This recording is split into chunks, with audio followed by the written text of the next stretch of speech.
안녕하세요. 여러분들과 함께 한국사 능력 검정 시험 고급 과정을 함께 할 허민수라입니다. 자, 오늘 배우실 내용은 중세의 사회에 대해서 살펴보도록 하겠습니다. 중세의 사회, 그러니까 고려의 사회를 중세의 사회라고 하지 않습니까? 그래서 이 고려의 사회에 대해서 이제 보시게 될 텐데요. 자, 우선 그 신분 구조에 대해서 먼저 알아보도록 하겠습니다. 자, 중세의 신분 구조는 기본적으로 양천제 사회라고 보통 이야기해요. 양천제다. 자, 양천제 사회라고 보통 이야기를 하는데, 자, 양천제 사회는 어떤 개념이냐면 양인과 천인이겠죠, 분명히. 자, 전체적으로 봤을 때, 사회 전체적으로 봤을 때는 자, 양인과 천인이지만 이 내부적으로 보게 되면 굉장히 다양한 계층의 어떤 신분으로 자, 구성되어 있는 자, 이런 모습들을 볼 수가 있습니다. 그래서 우리 그 교재에 보시게 되면 자, 그 맨 꼭대기에 그 양천제하고 나서 통일신라 이후, 그리고 이제 조선시대까지 이렇게 나와 있죠. 그 통일신라 이후에 양천제가 어느 정도 자리 잡게 되면서 이제 그 조선시대까지 들어오게 되는데, 자, 이 맨 꼭대기 귀족이 있지 않습니까? 귀족이 들어가게 되고요. 귀족이 들어가게 되고, 그 다음에 중류층이 들어가게 돼요. 중류층이 들어가게 되고, 그 다음에 이제 그 평민이 들어가게 되죠. 자, 평민이 들어가게 되고, 그 다음에 이제 천인이 들어가게 되는데, 자, 이렇게 해서 양천제가 이제 편성이 되었다, 구성이 되었다라고 이제 보시면 되는데, 여기에서 이 귀족과 중류층과 이 평민 있지 않습니까? 이 귀족과 중류층과 평민을 뭐라고 하냐면, 양인이다 라고 이야기를 합니다. 자, 귀족, 중류층, 평민을 양인이다 라고 이야기하고, 이 천인을 이제 천민이다. 천인이 그러니까 천민이 되겠죠? 이 천민이 되는데, 그래서 양천제다 라는 이 표현을 쓰게 되는 거예요. 아시겠죠? 자, 그래서 기본적으로 이 양인들 있지 않습니까? 양인들은 자, 군역, 요역, 그 다음에 이제 공역. 그러니까 이제 군역, 요역, 공역. 그러니까 뭡니까? 자, 조세, 공납력을 이야기하겠죠? 조세, 공납력. 이 3종 세트를 자, 부담하게 되는 자, 이런 사람들이 양인이 되겠는데, 자, 그리고 이제 과거에 응시를 해서 자, 관직에 나아갈 수 있는 이 계층이라고 보시면 돼요. 관직에 나아갈 수 있고, 그리고 이제 원칙적으로 이제 천인은 자, 관직에 나갈 수가 없습니다. 자, 그리고 수조권을 자, 지급을 받아요. 관직에 대한 대가로서 수조권을 지급을 받아서 이제 그 경제적인 어떤 그 활동을 하게 되는 이런 모습을 볼 수 있고, 자, 정치적 경제력을 바탕으로 해서 이 권력을 독점하는 자, 이런 소수 귀족이 있는 반면에 양인 내부에서도 자, 그리고 이제 관직에 굉장히 나아가기가 어려운 자, 이런 양인으로, 이 평민의 양인으로 자, 구성이 되어 있는 자, 이런 모습을 볼 수 있습니다. 자, 이들은 주로 이 평민들 같은 경우는 주로 농업이라든지 또는 수공업에 종사하기 때문에, 또는 상업에 종사하기 때문에 자, 과거를 응시할 그런 어떤 그 염두라든지 어떤 그 여력이 되지가 않아요. 시간적으로도 굉장히 어렵습니다. 그렇기 때문에 어쨌든 평민들 중에서도 물론 뭐 과거에 들어가서 이제 급제를 해서 관직에 나가는 경우도 물론 있었겠죠. 근데 극히 드물다라고 여러분들이 이해하시면 되겠습니다. 자, 이 천민 같은 경우는 이제 그 인신적으로 예속되어 있다. 그래서 간의 노동, 그러니까 집안에서 이제 주로 노동을 하고 생산활동에 종사를 하게 되는데, 노비가 주로 이제 그 천민이 되겠죠. 생산활동에 종사하게 되는데, 노비들은 기본적으로 국가에 대한 어떤 그 의무라든지 그런 어떤 권리 뭐 이런 게 없습니다. 기본적으로 그런 게 없지만, 뭐 의무라든지 뭐 권리가 없지만 그 어떤 신역이라든지 또 이런 어떤 그 업무들이 굉장히 많아요. 그래서 노비들도 나름대로 살기가 좀 어려웠다라고 이해하시면 되겠습니다. 자, 그다음에 귀족을 보도록 하겠습니다. 귀족은 이제 그 원래 자, 이렇게 들어가겠죠. 고려를 건국한 세력들이 있지 않습니까? 지방 호족들. 자, 이 지방 호족들이 분화가 되잖아요. 향리로 분화가 되고, 지방에서 그대로 남아서 향리가 되고, 그리고 중앙으로 올라가서 귀족이 되지 않습니까?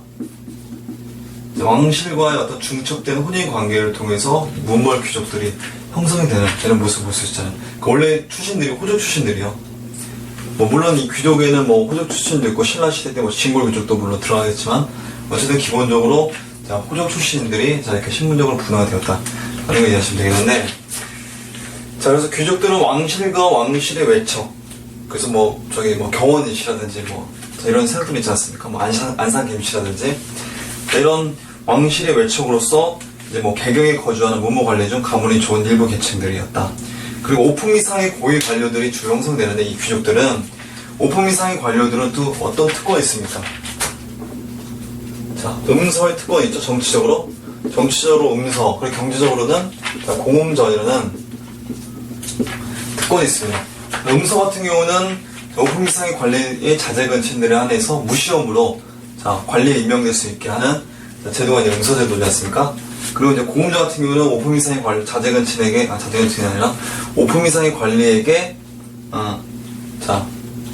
토지를 지급하는, 그 토지는 세습이 가능한 토지가 바로 공음전이 되겠습니다. 그래서 공음전 음서를 통해서 어떤 귀족의 어떤 기득권을 유지해 나갔었다라는 걸 이해하시면 되겠습니다. 자, 특권이 있었다. 정치적인 특권은 음서가 있었고, 경제적 특권인 공음전이 있었다는 걸 이해하시면 되겠고, 요직을 독점하고 국가를 운영하며 귀족사회로 유지했었다. 자, 그 다음에 중류층을 보도록 하겠습니다. 자, 중류층을 보시면 되는데, 중류층에는 이제 그 서리라든지, 중앙의 서리라든지, 지방의 향리라든지, 또는 뭐 남반이라든지, 또는 뭐 군반, 그 다음에 뭐 잡류, 그 다음에 뭐 영리, 자, 이런 계층들이 중류층을 형성한다 라고 이제 보시면 되겠습니다. 보통 그 말단, 행정, 실무를 담당한다 라고 여러분들이 보통 생각하시면 되겠습니다. 그래서 이 서리 같은 경우는 서리는 중앙의 말단, 행정, 실무를 담당한다고 보시면 돼요. 그래서 이제 그 고려의 중앙 관제에서 이 그 품계가 있지 않습니까? 1품부터 29품까지 있지 않습니까? 그 품관 안에는 이 서리가 들어가지 않고 그 품관 바깥에 있는 이 관직이라고 보시면 되겠습니다. 최하 말단 관리. 자, 말단 관리인데, 자, 입사직이 있어요. 이 서리도. 자, 입사직이 있고, 자, 입사직이 있으며, 입사직이 무슨 개념이냐면, 이 입사직을 통해서 20품계, 그러니까 품관 안으로 진급을 할 수 있어요. 입사직은. 근데 미입사직 같은 경우는 품관 안으로 진급을 하지 못하는 한계가 있습니다. 서리 내부에서도. 이렇게 나눠진다는 거예요. 그래서 보통 5품 이상의 자제근친들이 이제 그 음소를 통해서 처음에 이제 서리부터 들어가게 되거든요. 서리부터 들어가게 되면서 입사직부터 이제 들어가서 차츰 이제 진급을 하게 되는 거예요. 그래서 이제 품관 안으로 이제 들어가는 이런 모습도 볼 수 있어요. 지방의 항례들도 중앙에 이제 기인, 그러니까 볼모지 않습니까? 인질제도. 그 기인으로 들어가게 되면서 이제 입사직을 통해서 중앙 관료가 되는 이런 모습도 볼 수가 있습니다.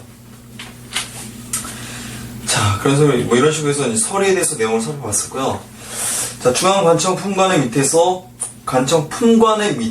행정실무에 종사하는 게 서리다.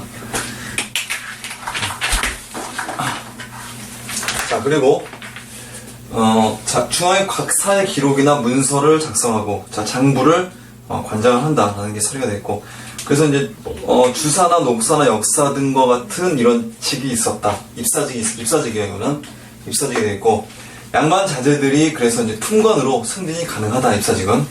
그리고 장고와 같은 그 미입사직이 있습니다. 이런 거는 이제 품관으로 승진이 불가능하다라는 걸 이해하시면 되겠습니다. 자, 그리고 이제 뭐 잡류가 있는데요. 뭐 서리 내부에, 그러니까 뭐 잡류라고 보시면 되는데, 어쨌든 이 잡류가 있습니다. 잡류 같은 경우는 이 중앙에서 자벽에 이제 종사한다고 보시면 돼요. 자벽. 그러니까 잡다한 일 있지 않습니까? 뭐 궁중의 어떤 뭐 식사를 담당한다거나 땔감을 담당한다거나 뭐 이런 어떤 자벽을 담당한다고 보시면 되겠는데, 자, 잡류는 기본적으로 이제 뭐 미입사직이라고 보시면 돼요. 미입사직이라고 보시면 되겠고, 자, 문복이나 주선, 막사, 장수, 전리, 자, 이런 관직이 임명이 되어 있었습니다. 그리고 이제 과거 응시를 이들에게는 허용하지 않았었어요. 허용하지 않았었는데, 인종 때에, 고려 인종 때 있지 않습니까? 인종 때 이 잡류에게도 과거 응시를 허용을 하는 이런 모습을 볼 수가 있었습니다. 그러나 5품 이상은 진급하지 못했었다라는 것도 참고적으로 이해하시면 되겠습니다. 자, 여기까지 봤고요. 그 다음 페이지 넘어가도록 하겠습니다. 자, 그 다음 페이지 보시게 되면 이제 뭐가 나오면, 자, 향리가 나오게 되죠. 향리는 원래 그 장리라고 이름을 불렸었는데, 자, 향리라고 명칭을 개명을 했었습니다. 그래서 향리는 이 상촌사회의 실질적인 지배층이 되겠죠. 지배층이 되면서 자, 말단 하위 행정 실무에 종사하고, 그리고 그 일반 평민들에 대한 어떤 지배적인 신분으로서 좀 어느 정도 세력을 발휘했었다 라는 걸 이해하시면 되겠습니다. 세습적 지위가 보장이 되었어요. 향리의 자제는 향리가 됩니다. 향리의 자제는 한 명 이상 꼭 향리여야만 해요. 자, 그리고 이제 중앙의 관인도 공급을 해요. 중앙의 관인도 공급한다는 얘기 무슨 얘기냐면, 향리가 있지 않습니까? 향리가 예를 들어서 이제 그 아들이 3명이에요. 3명 중에 1명은 꼭 향리여야만 해요. 꼭 이 3명 중에 1명은 과거를 보고 싶어도 보지 못해요. 향리가 될 수밖에 없는 운명이에요. 나머지 2명은 이제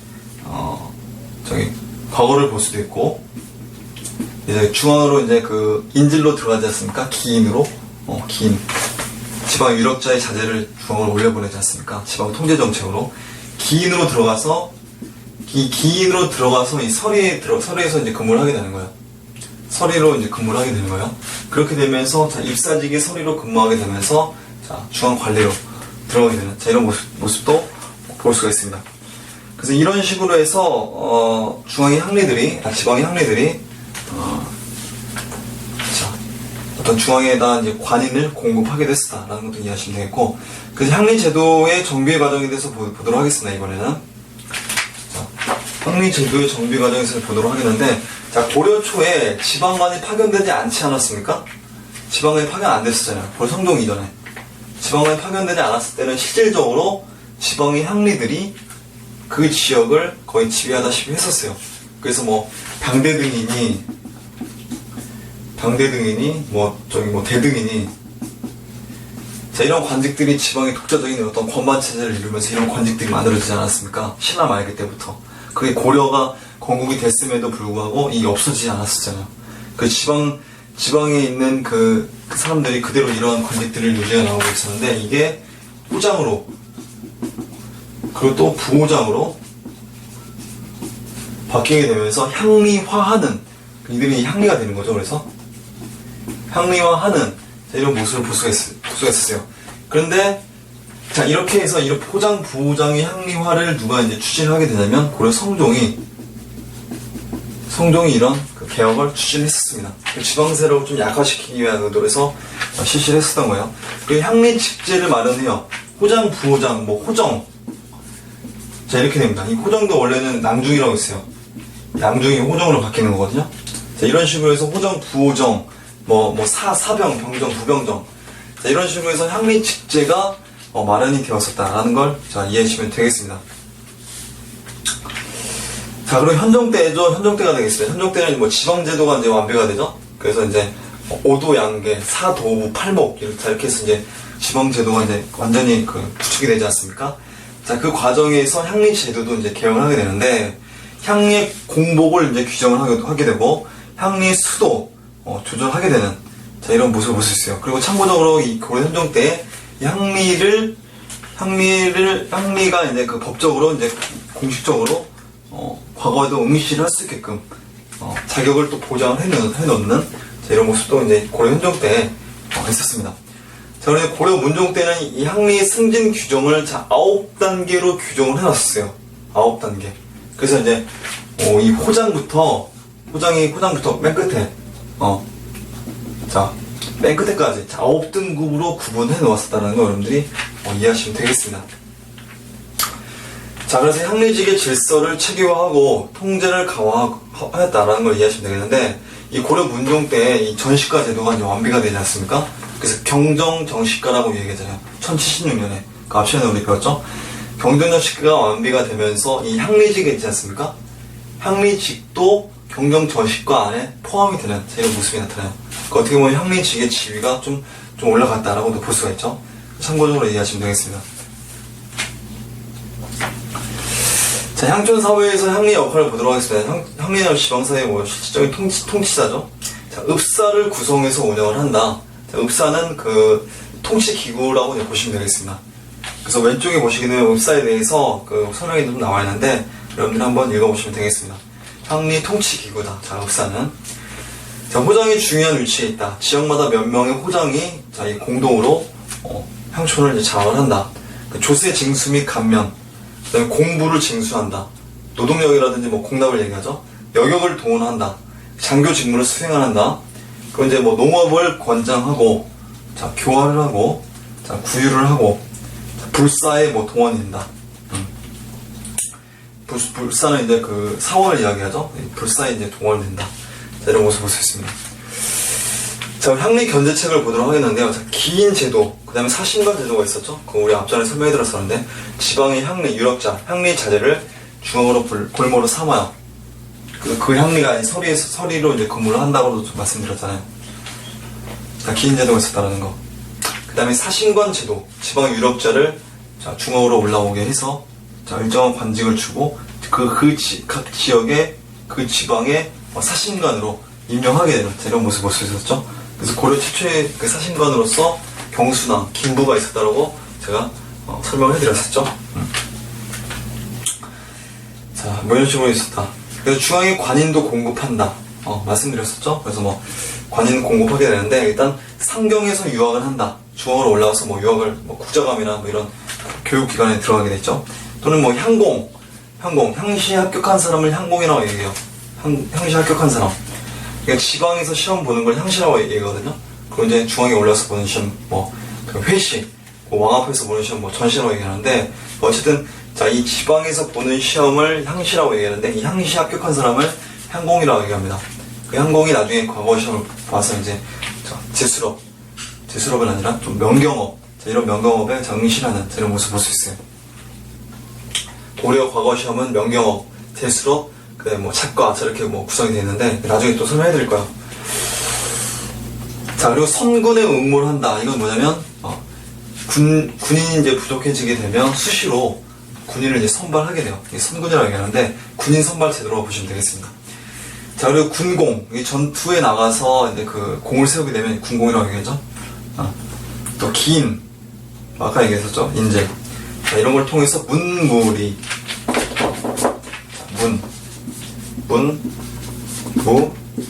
리.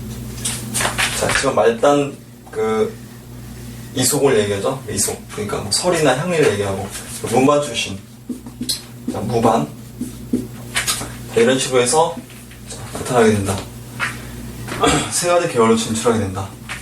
자, 그리고 나서 호족 세력이 재정비되는 10세기 후반에 중앙으로 많이 올라오게 되죠. 그러니까 고려 성종 때 지방직을 개편하지 않습니까? 향리 세력을 무력화시키다 보니까 그들이 자, 올라올 길은 중앙밖에 없어요. 그 중앙으로 많이 올라오게 되는 거예요. 자, 그리고 무신정변 전후의 12세기경에 1170년 정중부 이의방 이고가 자, 무신정변을 일으키잖아요. 자, 무신정변을 일으키게 되는 그 과정에서 이제 그 문신들을 다 때려 죽이게 되니까 어떻게 되겠습니까? 고위 이 귀족들이 다 잡아 죽이게 되는 거야. 그러다 보니까 지방 향리들이 자, 이들이 없어진 틈을 타서 중앙으로 올라오게 되는 겁니다. 아시겠죠? 무신정변 전후 12세기. 그리고 원간섭기와 고려 말 향리의 중앙 진출이 굉장히 활발해졌었는데, 그래서 원가섭기 때에는 이제 뭐 춘렬왕 때라든지 뭐 충선왕 때, 자, 이때 그 향리 세력들이 중앙으로 많이 올라요. 그리고 결정적으로 이제 고려 공민왕 때에 자, 그들이 이제 거의 신진사대부화 되어서 나중에는 공민왕이 죽고 나서 이제 뭐 우왕, 창왕, 뭐 그리고 또 이제 공예왕 때 이제 신진사대부들이 자, 새로운 나라 조선을 건국하는데 기여를 하긴 하는 이런 모습을 볼 수 있죠. 자, 어쨌든 이들이 향리가 이제 사족화가 됩니다. 사족화. 그러니까 신진사대부가 되어서 이제 그 하나의 어떤 문벌이 형성이 되는 이런 모습을 볼 수 있어요.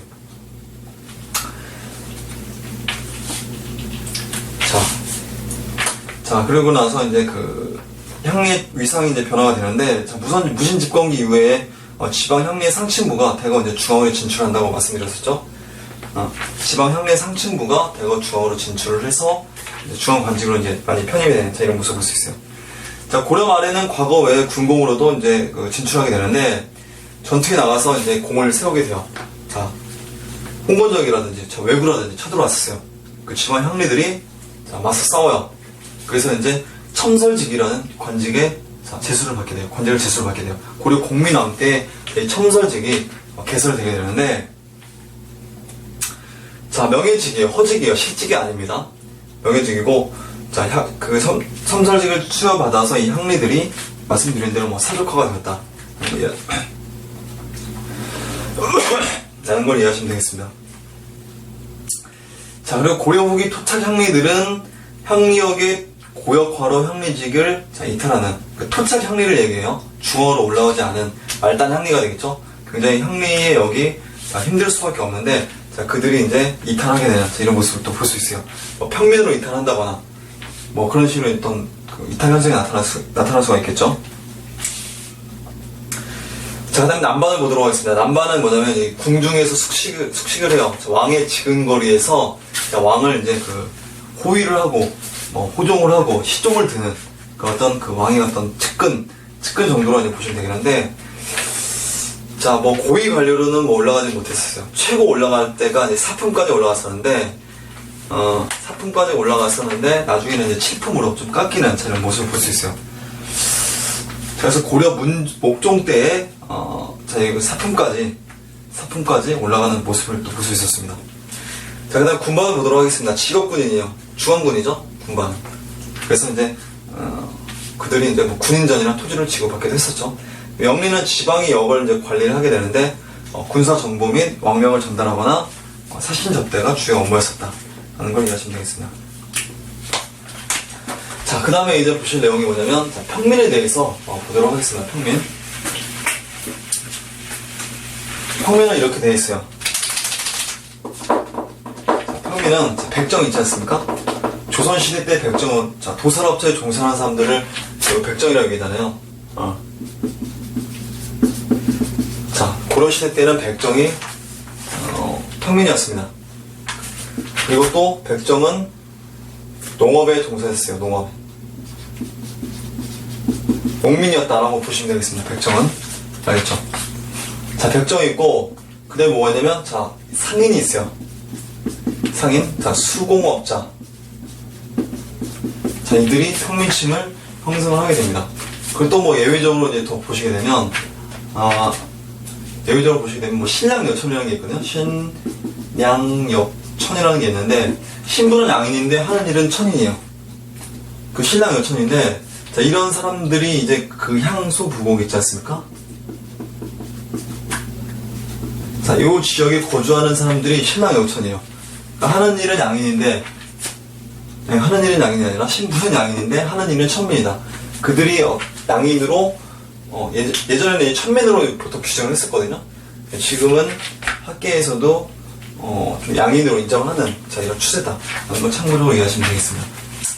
어쨌든 하는 일은 천민이었다라는 걸 이해하시면 되겠고, 이런 식으로 해서 평민들이 있는데, 자, 우리 교재 보시게 되면 뭐 정호라고 있지 않습니까?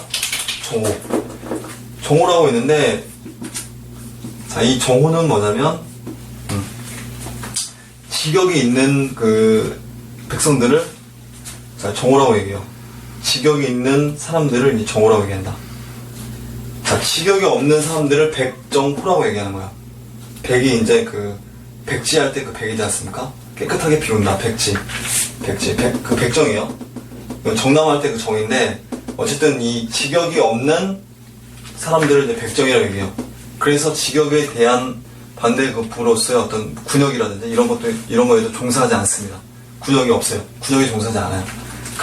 그렇지만 이 수시로 자, 군역에 이제 증발되는 이런 모습을 또 볼 수 있는 게 또 백정이라고 볼 수 있습니다. 어쨌든 이 정호 같은 경우는 자, 직역이 있어요. 그래서 말단 그 직역에 말단 그 행정 실무를 담당하게 되는데, 그 직역에 대한 대가로 이제 뭐 군인전이라는 토지를 지급받기도 하고, 또는 외역전이라는 토지를 지급받게 돼요. 이 외역전은 향리에게 지급이 되는 토지잖아요. 그 군인전은 뭡니까? 군인에게 지급되는 토지잖아요. 이 정호는 그래서 어떻게 보면 이 중류층이다 라고 여러분들이 이해하시면 되겠습니다. 그래서 이들이 중류층일 수도 있는데, 어쨌든 이 평민 과정에서도 자, 백정호가 아니라 이들은 이 정호가 된다 라는 걸 여러분이 이해하시면 되겠습니다. 자, 그래서 국가의 직역을 지고 있던 사람 16에서 59세에 해당되는데, 직역에 대한 반대급부로 국가로부터 군인전이나 외역전을 지급받았었다. 자, 백정보다는 부유한 계층이었었다. 그리고 이제 말단 지배층이었었다. 국가 통치에 필요한 직역에 종사했었다. 그리고 이제 상인과 수공업자들은 자, 이 백정들보다 더 천실했어요. 특히 상업은 이제 만업이라고 해서 굉장히 천실했었기 때문에, 신분적으로 굉장히 부당한 대우를 많이 받았었다. 라는 거 이해하시면 되겠고, 이들은 또 공역, 국가에서 세금을 부과하지 않습니까? 공역. 공납이라든지 또는 이 노동력을 이제 증발되는 거야. 그런 식의 어떤 의무에 이제 종사를 하게 되는 이런 것을 볼 수 있습니다. 자, 그 다음 페이지 넘어가도록 하겠습니다. 자, 그 다음 페이지 넘어가서, 자, 이번에는, 자, 천민을 보도록 하겠습니다. 자, 천민이 들어가게 되는데, 자, 이 천민에는, 자, 뭐가 있겠습니까? 자, 노비들이 있죠? 노는 이제 그 남자를 얘기하고, 비는 여자를 얘기하는 거예요. 여자를 얘기하는 건데, 노비가 있는데, 노비가 있고, 뭐, 제인이 있고, 또 뭐, 화척이 있고, 그 다음에 뭐, 진척이 있고, 자, 이런 사람들이 이제 이 천민이 되겠습니다. 천민이 형성하게 되는데, 이 제인은 뭐냐면, 조선시대의 광대가 되겠습니다. 광대. 그러니까, 지금으로 해석하면 뭐, 연예인 정도로 이제 보시면 되겠죠? 그 다음에 이제 그 화척은 뭐냐면, 도산업자들을 화척이라고 얘기해요. 도산업자. 그 다음에 진척은 뭐냐면, 이제 나룻배를 타고 다니는 이 뱃사공들을 진척이라고 얘기를 하게 되는데, 어쨌든 중요한 포인트는 이 노비가 되겠습니다. 이 노비에 대해서 좀 알아볼 텐데, 이 노비는 크게, 자, 이렇게 되어 있어요. 자, 공노비가 있고요. 그리고 이제 사노비가 있습니다. 자, 그리고 또 뭐가 있냐면, 사원, 자, 노비가 이렇게 있어요. 자, 이 공노비 같은 경우는 이렇게 되어 있어요. 자, 공노비는 자, 이병노비가 있고요. 자, 이병노비가 있고, 그 다음에, 자, 납공노비가 있습니다. 자, 이렇게 들어가게 되고, 그 다음에 이 사노비도 이제 구분하게 되는데, 이 사노비 같은 경우도 이제, 솔고노비가 있고요. 그 다음에 자, 외거, 자, 노비가 있습니다. 자, 이런 식으로 이제 구분이 됐다는 걸 여러분들 이해하시고, 자, 이병노비는 뭐냐면, 관에서 숙식을 하게 되면서, 관에서 잡다한 심부름을 하는 노비라고 이제 보시면 돼요. 이 납공노비는 뭐냐면, 이건 외거노비거든요? 외거가 뭐냐면, 바깥에서 거주를 하는 거예요. 그러니까 관청의 바깥에서 거주를 해서, 독자적으로 거주를 해서, 자기 어떤 그 재산도 소유를 하고, 또 이제 농사도 짓는, 자, 이런 납공노비가 되는데, 자, 이들은, 이 납공노비를 통해서 이제 공물을 이제 납부를 해요. 자, 공물을 납부하는 노비다. 그래서 납공노비라고 이야기합니다. 그리고 이제 솔고노비는 뭐냐면, 자, 주인이지 않습니까? 사노비니까 그 개인이 주인이잖아요? 노비의 주인이잖아요? 그 주인 집에서 거주하는, 자, 노비다. 라고 이해하시면 되겠고, 주인집 밖에서 거주하는 노비다. 주인집 밖에서 거주하게 되면서, 자, 주인에게 뭘 갖다 바치냐면, 신공을 갖다 바친다. 라고 여러분들이 이해하시면 되겠습니다. 그리고 이제 사원노비가 있는데요.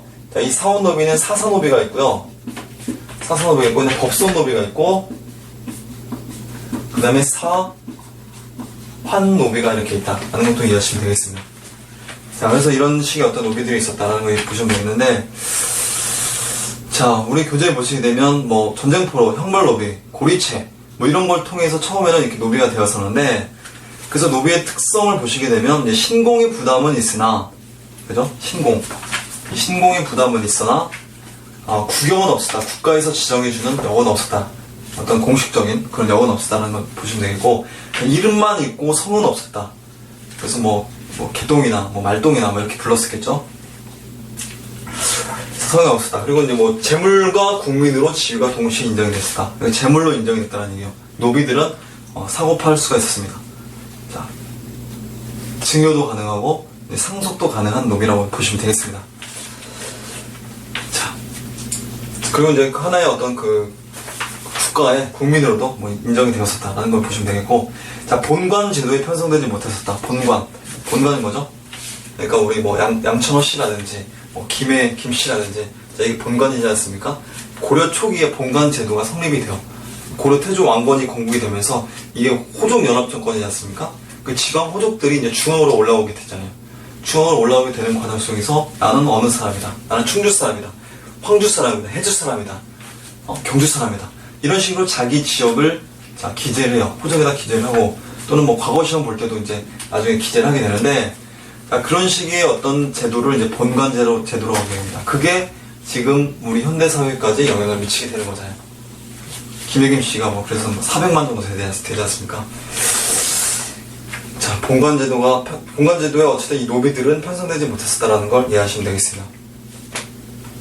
주인의 호적에 등록이 되었었다라는 걸 이해하시면 되고, 자, 그 다음에 이제 그 공노비를 보도록 하겠습니다.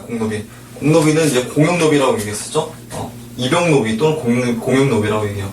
그래서 잡다한 심부름을 했었다. 급료를 받아서 생활하고 관아에서 독자적인 재산을 소유할 수도 있었고 자유스러운 결혼 및 가정생활을 하게 되는데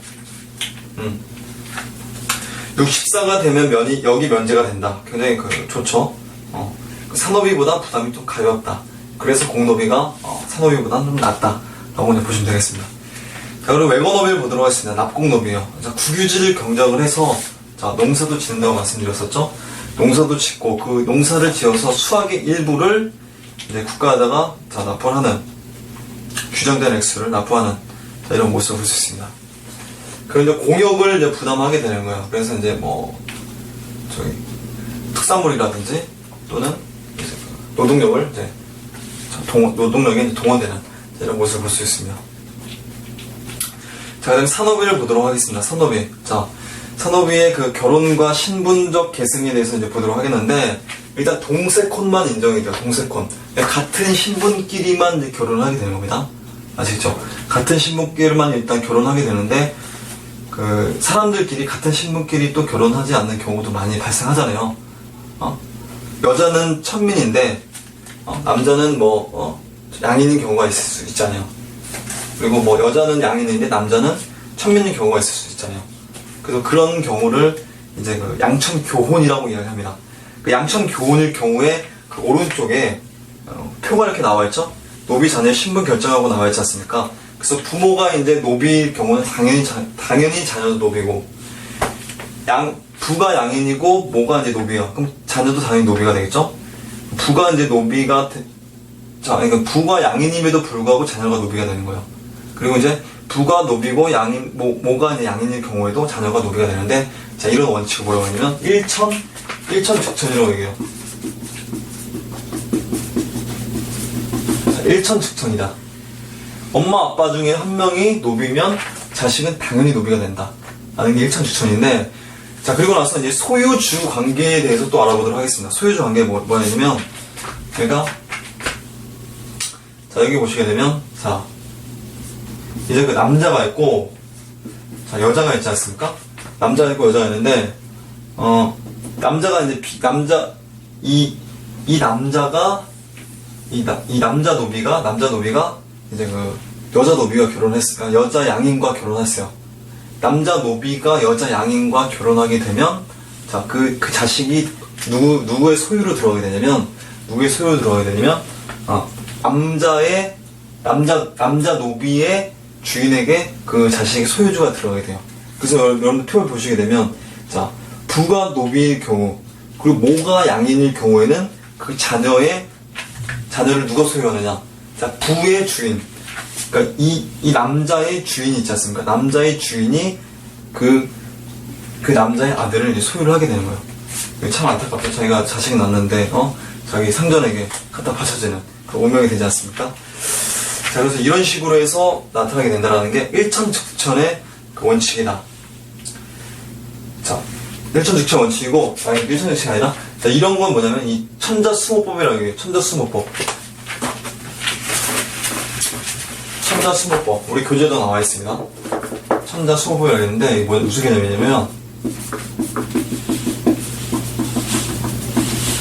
자, 이 천인의 자식은, 자, 모를 따라간다는 얘기예요. 모를 따라가는 법. 천인의 자식의 소유주 관계는, 자, 모의 자녀의 상전에게 그 소유권이 있다라는 게 이제 천자수모법이 되겠습니다. 아시겠죠? 자, 이런 식으로 해서 이제 내용을 살펴봤고, 산노비의 종류는 말씀드렸었죠. 솔고노비가 있고, 외거노비가 있다. 솔고노비는 보통 소유주와 같은 집에 거처하면서 이제 자백을 종사하는, 외거노비는 주인과 떨어져서 종사해요. 외거노비는 주인과 떨어져서 종사하게 되면서 신공을 갖다 바치는 이런 모습을 볼 수 있어요. 주로 이제 농경에 종사하게 되면서 독자적인 재산이 소유가 가능해요. 재산 소유가 가능하고, 자, 가정을 유지를 한다. 서양의 그 농노와도 좀 유사하다고 얘기하는데, 어쨌든 이 솔고노비보다는 기본적으로 좀 유리하다고 볼 수 있죠. 자, 상점과 좀 떨어져서 살고 있기 때문에. 그렇지만 이 신공에 대한 부담이 굉장히 컸었다라고 이제 보시면 되겠습니다. 자, 그 다음에 사원노비가 있는데요. 공노비를 뭐 지급을 한다거나, 또는 개인이 소유한 산업비를, 자, 사원에다가 이제 신압을 한다거나, 또는 사원이 양인을, 자, 눌러가지고 암양유천이죠. 자, 암양유천을 해서 노비를 만든다거나, 자, 이렇게 해서 사원노비가 발생을 하게 되는 거예요. 그래서 사사노비가 있죠. 사사노비는 이 중앙관사의 어떤 그 사찰이 있지 않습니까? 이 사찰에 소속된 노비를 이 사사노비라고 얘기해요. 이 법성노비는 뭐냐면, 이 승려를, 이 계승한 또 승려가 있지 않습니까? 승려를 계승한 승려에게, 자, 승려가 이제 소유한 이 노비를 이제 법소노비라고 얘기해요. 그러니까 후계 승려에게 물려주는 이 노비라고 이제 보시면 돼요. 물려주는 노비라고 보시면 되겠고, 이 사완노비는 승려 개인의 노비라고 보시면 되겠습니다. 그래서 이런 사원노비들은 어떤 의무들이 있냐면, 자, 사령과 지사의 그 임무가 있다. 사령과 지사는 뭡니까? 그러니까 심부름이라고 해석하시면 돼요. 자, 잡다한 어떤 심부름을 한다. 그래서 뭐 뗄나무라든지 반찬을 마련한다. 그래서 이제 뭐 자력에도 뭐 동원된다. 여러 가지 이제 업무를 수행을 했었겠죠. 이 사원노비들이. 사원 수공업이 그래서 발달하지 않습니까? 앞전에 제가 설명해드렸는데, 그 사원 수공업이 발달하는 데 있어서, 자, 이 사원노비들이 많이 기여를 했었다라고 이제 보시면 되겠습니다. 자, 그리고 그 밑에 뭐 이렇게 뭐 표가 나와서 고려의 각 신분별 특징하고 이렇게 나와 있는데, 여러분들이 한번 읽어보시면 되겠습니다. 자, 한번 읽어보시면 되겠고, 자, 다음 페이지 넘어가도록 하겠습니다. 자, 다음 페이지 오시게 되면, 자, 향부곡소 이렇게 나와 있지 않습니까? 향부곡소를 통칭해서 우리 부곡제라고 뭐 이야기합니다. 이런 식으로 이야기하는데, 향이랑 부곡은 이 신라시대 때부터 있었던 거예요. 신라시대 때부터 있었는데, 소는 고려시대에 와서 처음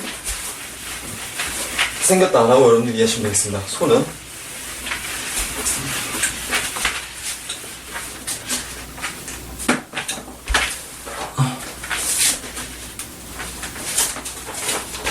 자, 부곡의 의미를 이제 보도록 하겠습니다. 9년과 같은 행정구역이에요. 9년과 같은 행정구역이다. 그래서 신라시대 때는 행정구역이 있었는데, 자, 고려시대 때는 행정구역 및, 자, 고역으로, 신분적 의미가 이제 부여가 된다. 굉장히 힘든, 자, 고역으로서의 어떤 신분적 의미가 부여되는 게 부곡이 되었습니다. 부곡. 자, 차별 집단이라는 얘기죠. 그러니까 어떻게 보면. 자, 부곡제라는 이 통칭의 범위에서 이제 보게 되면, 향부곡소뿐만이 아니라, 처장이라는 게 있어요. 저기 중앙에서 관리하는, 그러니까 국가에서 관리하는 이 토지라고 이제 보시면 되겠는데, 이 처장 등 특수행정구역까지 이제 포함이 된다라고 이제 보시면 되겠고, 이 삼국시대 때부터 있었으면 고려 때 뭐 전국적으로 분포한다. 라는 게 부곡제의 내용이 되겠습니다. 자, 부곡 및 사회적 지위는 법제적으로 양인 신분이었죠. 사회 경제적으로 열세한 지위도였다. 신랑 여친이었다. 앞서 설명해 드렸었죠. 국학 입학이나 과거에 응시할 수가 없었다. 뭐 승리에 응시할 수가 없었다. 뭐 예외적인 경우도 물론 있었어요. 어쨌든.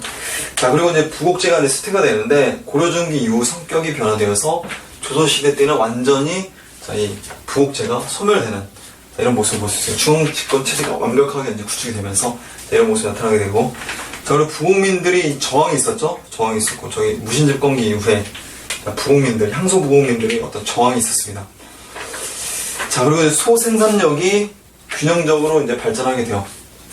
그러니까 소생산력, 소 지역에서만 집단적으로 이제 생산하는 게 아니라, 일반 군현에서도 소에서 생산되는 물품들이 동일하게 생산되는, 그러면서 균형적으로 발전되면서 소가, 있을 필요가 없어지는, 자, 이런 모습이 나타나게 됩니다. 그러면서 이제 세트가 되는, 자, 이런 모습을 볼 수 있죠. 그리고 이제 고려 후기의 인구 증가로 이제 황무지를 개척하게 되면서, 향부곡소를 폐지하고, 일률적으로 군현제에 편성을 하게 되었었다. 라는 걸 볼 수가 있습니다. 부곡이 있었고, 부곡이 있었고, 그 다음에 향이 있죠? 향이 있고, 뭐, 소가 있다. 라는 걸 이해하시면 되겠습니다. 자, 그래서 이런 식으로 해서 자, 부곡에 대해서 제가 간단하게 말씀드렸고, 그 다음에 향에 대해서 말씀드리도록 하겠습니다. 자, 고려의 지배체제 정비 과정에서 독자적인 향제가 성립이 되었었다. 그 지방간이 파견되지 않았었어요. 향이랑 부곡은 지방간이 파견되지 않았었습니다. 자, 파견되지 않았었으면 향민은 양민이었으나 과거 응시나 국학 입학이 마찬가지로 부곡자 마찬가지로 금지되었었다. 그리고 이제 소도 마찬가지로 이제 곡물 부담을 위해 특성한 물품을 생산하던 촌락이었었다. 그래서 뭐 작이라든지 철이라든지 자, 이런 그 특산물들을 생산하는 게 이 소가 되겠습니다. 향 부곡과 달리 고려 시대에 처음 생겼다. 말씀드렸었죠? 자, 곡물 확보를 위해 정치적으로 설정된 지역이다. 9년제 하에 촌락을 기초하면서 정부가 필요로 하는 특정 물품을 전업적으로 생산하거나 이에 상당하는 물품의 대납을 위한 역을 전담하는 곳이다. 이 소가 되겠습니다. 사회적 위치, 신분 양인이나 역 자체가 과중하고 고통스러워서 사회적 천시다. 일반 군현민과는 차별받았다. 신랑 여천이다. 자, 신랑 여천들이다. 신랑 여천이다. 자, 이렇게 보시면 되겠고. 자, 그 다음에 소멸 과정을 보도록 하겠습니다. 과중한 수탈로 주민이 유망하면서 기능이 상실하여 정부는 소에 생산된 물품을 9년 체제 하에 주민으로 이제 동원하는 이런 모습을 보시게 되면 이런 모습을 볼 수 있습니다. 그렇게 되면서 향부곡소가 소멸되는 자, 이런 모습을 볼 수 있는데, 자, 밑에 참고 자료 있죠? 소거주민들의 어떤 공납 부담. 자, 이런 내용에 대해서 여러분들이 한번 읽어보시면 되겠습니다. 다음 페이지 넘어가도록 하겠습니다. 자, 고려시대의 신분 상승에 대해서 보도록 하겠습니다. 고려시대 신분 제도는 자, 이런 식으로 나타나게 되는데, 자, 일단 통일신라는 뭐 진골에서부터 6두품, 5두품, 4두품, 1두품 뭐 이렇게 해서 굉장히 세분화되어져 있습니까? 근데 고려는 좀 단순화되어서 귀족, 그 다음에 뭐 중류층, 그 다음에 뭐 유명 평민, 그리고 이제 뭐 천민, 자, 이런 식으로 해서 크게 4등급으로 구분되었고, 전체적으로 보면 양천제 하에 들어가 있었다는 걸 보시면 되겠습니다. 그리고 이제 신분 상승 경로를 보도록 하겠습니다. 향리는 자, 문반으로 들어갈 수가 있었죠. 그리고 이제 군인이 군공을 쌓아서 무반으로 출세하는 경우도 있었습니다. 그리고 이제 서부국 이 거주민들도 나중에는 뭐 양인 신분을 획득하는 이런 모습을 볼 수가 있습니다. 기본적으로 그 향부곡소들의 주민들 같은 경우는 자, 그 지역을 이탈하지 못하고 그 지역에서 그대로 이제 거주를 해야 되는 어떤 의무가 있었는데, 어쨌든 나중에 이 무신정권 시대 이후에 향부곡소가 이제 승격되죠. 9년으로 승격되면서 이제 어느 정도 양인 신분을 좀 획득하는 이런 모습을 볼 수 있습니다. 자, 외건오비는 재산을 모아서 양인 신분을 획득하는 이런 모습들이 있는데, 자, 밑에 참고자료를 여러분들이 한번 읽어보세요. 신분 상승의 그 사례들을 좀 재미있게 이렇게 써놨는데 한번 읽어보세요. 내용 재밌습니다. 자, 어쨌든 자, 그리고 이제 고려 후기에 신분제가 이렇게 동요가 되는데, 정치적으로 신분제가 동요가 된다. 경제적으로 농장이 발달하게 되죠. 대토지 소유 현상이 나타나게 되지 않습니까? 신분제가 동요가 돼요. 그래서 이제 일반 양인들도 노비가 돼요. 그러니까 투탁한다 그러거든요. 고문세족에게 살기가 어려우니까 먹고 살기 위해서 일부러 이제 노비가 되는 거예요. 그래서 신역을 부담하면서 이제 최소한의 생계를 유지할 수 있는 이런 안타까운 모습들도 있었다. 자, 정치적으로 어떤 신분제가 동요가 되었고, 그리고 또 그 일반 향리들 같은 경우도 중앙으로 이제 더 많이 올라갈 수 있는 이런 모습 볼 수가 있습니다. 그래서 그들이 향리가 이제 신지사대부로 되면서 나중에 조선시대 때 어떤 양반 사족으로서 형성되는 이런 모습을 나중에 또 볼 수가 있습니다. 자, 양반직의 그 신분이 상승되는 이런 모습도 볼 수 있는데, 자, 이런 게 있어요. 자, 문무, 자, 교차자 이런 게 있고, 자, 납속, 자, 보관제 이런 게 있고, 그 다음에 첨설관제 이런 게 있어요. 자, 이런 게 있는데, 자, 1170년에 권력 잡지 않았습니까? 이 무신들이 권력 잡게 되면서, 자, 문신들 다 때려 죽이죠? 문신을 때려 죽이게 되다 보니까 지방이 파견할 관리들이 부족해지는 거예요. 그 틈을 타서 향리들이 들어오게 되고, 그리고 또 무신들도 지방에 파견이 되는 이런 모습들을 볼 수 있어요. 지방간으로 무인들이 최초로 이제 파견이 돼요. 무신 정권 이후에. 그 이전에는 이런 경우가 없었는데, 어쨌든 고려 성종 이후에 최초로 어쨌든 문무교체제가 실시가 되면서 무인들도 지방간으로 파견됐었다. 무인들이 파견됐기 때문에 또 그들은 학문과는 좀 거리가 멀었기 때문에 좀 약간 좀 무식하게 포갑적으로 통치하는, 그렇게 되면서 백성들의 어떤 불만을 불러일으키는 이런 모습도 많이 나타났었죠. 납속 보관체는 뭐냐면 국가 재정을 확보하기 위해서 쉽게 말하면 납속책을 채웠다는 얘기예요. 관직을 수여하는. 이로 인해서 첨설관직도 이제 그 허직이죠. 아까 설명해 드린 대로 고려 공민왕 때 이 첨설관직제가 이제 성립이 되면서 지방 향리들이 왜구라든지 또는 뭐 홍건적의 침입으로부터 이제 전쟁 과정에서 공을 세우고, 그 과정에서 이제 첨설직이라는 관직을 제수받는 이런 모습을 볼 수 있어요. 그로 인해서 이제 좀 더 중앙으로 진출하는 이런 모습을 볼 수 있습니다. 이로 인해서 뭐 신분이 상승했다. 고려 시대가 그래서 이 현민들이 종종 보면 이 높은 지위에 올라가는 경우도 좀 많이 보거든요. 대표적인 사람은 뭐 이음인 이런 사람 있지 않습니까? 이음인 엄마가 이제 노비였잖아요. 옥명선한 절의 노비였었잖아요. 그리고 아빠는 뭐 소금 장수였었고, 그럼 당연히 일천즉천의 그 원리에 의해서 노비여야 되지 않습니까? 노비여야 되는데 그 이음인이 초권력자의 지위까지 올라갔어요. 신분 이동이 어느 정도 크게 활발하게 일어나진 않았었지만 일어나긴 했었다라는 걸 참고적으로 이해하시면 되겠습니다. 나중에는 향부곡소가 점차적으로 폐지가 되면서 일반 군현으로 승격이 된다라는 걸 여러분들이 이해하시면 되겠습니다. 여기까지 했습니다. 여기까지 하고 다음 시간에 다시 찾아뵙도록 하겠습니다.